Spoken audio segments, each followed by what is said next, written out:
Hi, this is Paul from life-happens.co.uk. Welcome to the video blog. The topic for today is the joy of getting lost. And it's been inspired by an experience that I had earlier this week that I wanted to share with you in the hope that there's something that you can resonate with or that you can connect to in some way. And it evolves around that feeling of being a little bit lost inside yourself. Now, I don't know if this has ever happened to you. I should imagine that it probably has at one point or another.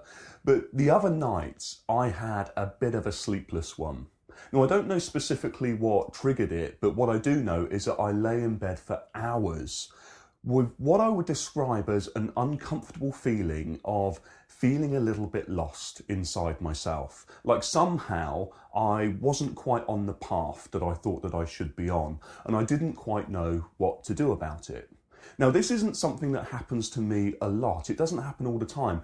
If you know me or know anything about me, then you'd probably know that I'm quite a purpose-driven guy. I've usually got my head buried in some endeavour or project that I'm inspired by and that helps to keep me moving forward. And hopefully in the process, I'm putting a little bit of good out into the world. So the feeling of being lost in my life isn't something that I have to deal with every day.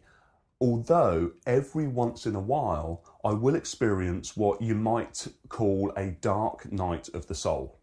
And it's where my ego kicks in and it starts to call into question the value and validity of what I'm up to in the world. And it starts to pose some very challenging questions like, is that good enough? Is that what you should be doing? Shouldn't you be doing something else? And who are you to be doing what you're doing?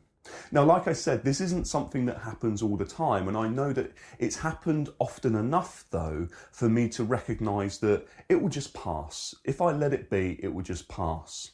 But the next day, luckily I had a free day with not much to do, so I did something that I've learned can often help in situations like this for me.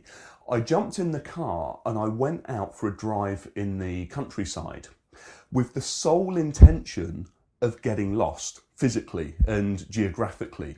And the reason that I did that is because I've learned that the world is really good at holding up a mirror to our internal experience. It's like whatever we're feeling on the inside, what we tend to see around us are physical experiential metaphors that match the way that we're feeling. And so I decided to experiment with that and see if there's something that I could learn. So I jumped in the car, I went out for a drive in the Surrey countryside here in England, and after about an hour, I'd done it. I'd achieved the goal. I was completely and utterly lost. I'd taken so many right turns and left turns down twisty, windy country roads that I couldn't for the life of me work out the route that I'd taken to get there. So at that moment of recognising that I was lost, I stopped the car, I got out and had a look around. Now, what I saw was stunning. I was quite high up in the Surrey Hills and I saw some of the most beautiful countryside that I've ever seen, particularly in this country. And I remember thinking to myself in that moment, do you know what? Sometimes being lost ain't that bad. Because when you think about it, in order to be lost, by definition, you must be experiencing something unfamiliar or seeing something new for the first time. And in my book, that's not always such a bad thing, because if we never experience anything unfamiliar, then there's a good chance that we're not growing on a personal level. Now, what we experience may not always be the most beautiful or the most comfortable thing, but the pure fact that it's new and that we're having to experience things in a new way must, in the long run, be good for our personal growth if we're willing to look at it in the right way.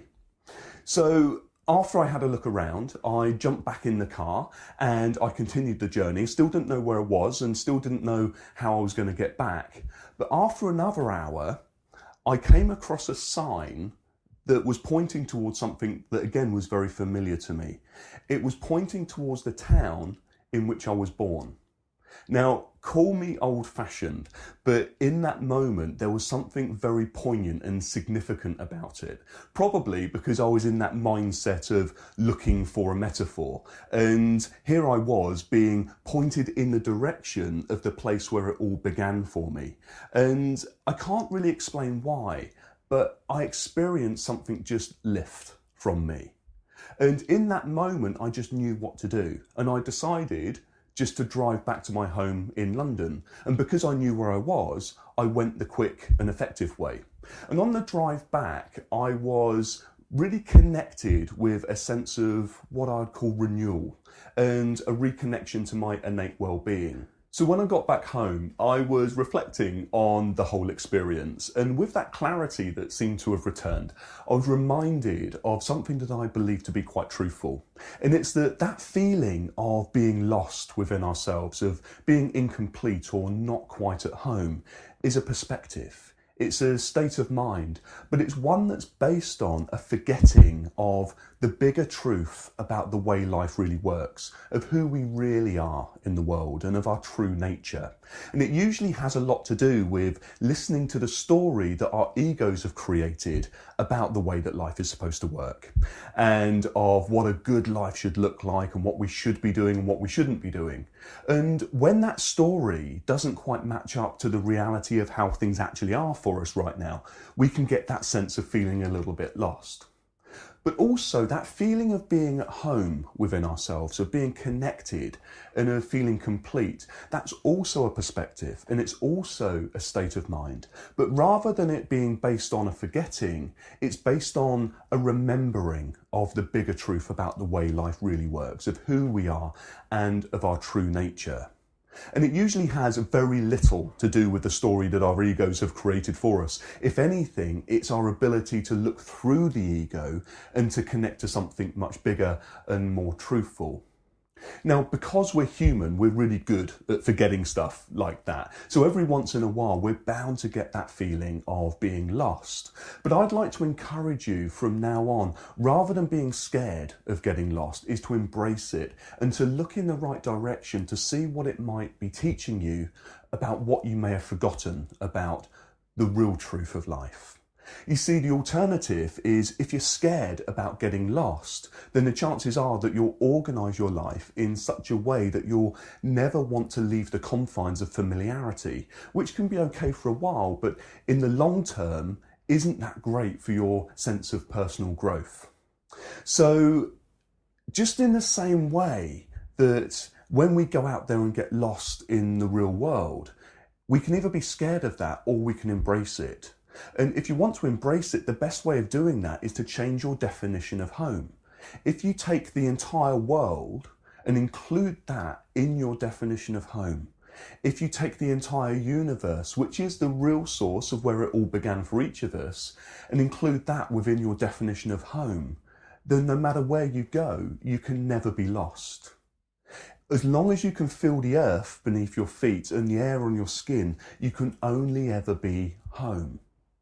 So rather than being scared of getting lost, embrace it, and embrace it to the extent that you're reminded that life isn't something that happens to you. It's something that is happening for you moment by moment. And if you're willing to keep showing up and make yourself available as a student of life, you'll see that what life is always trying to teach you is to how to get back home.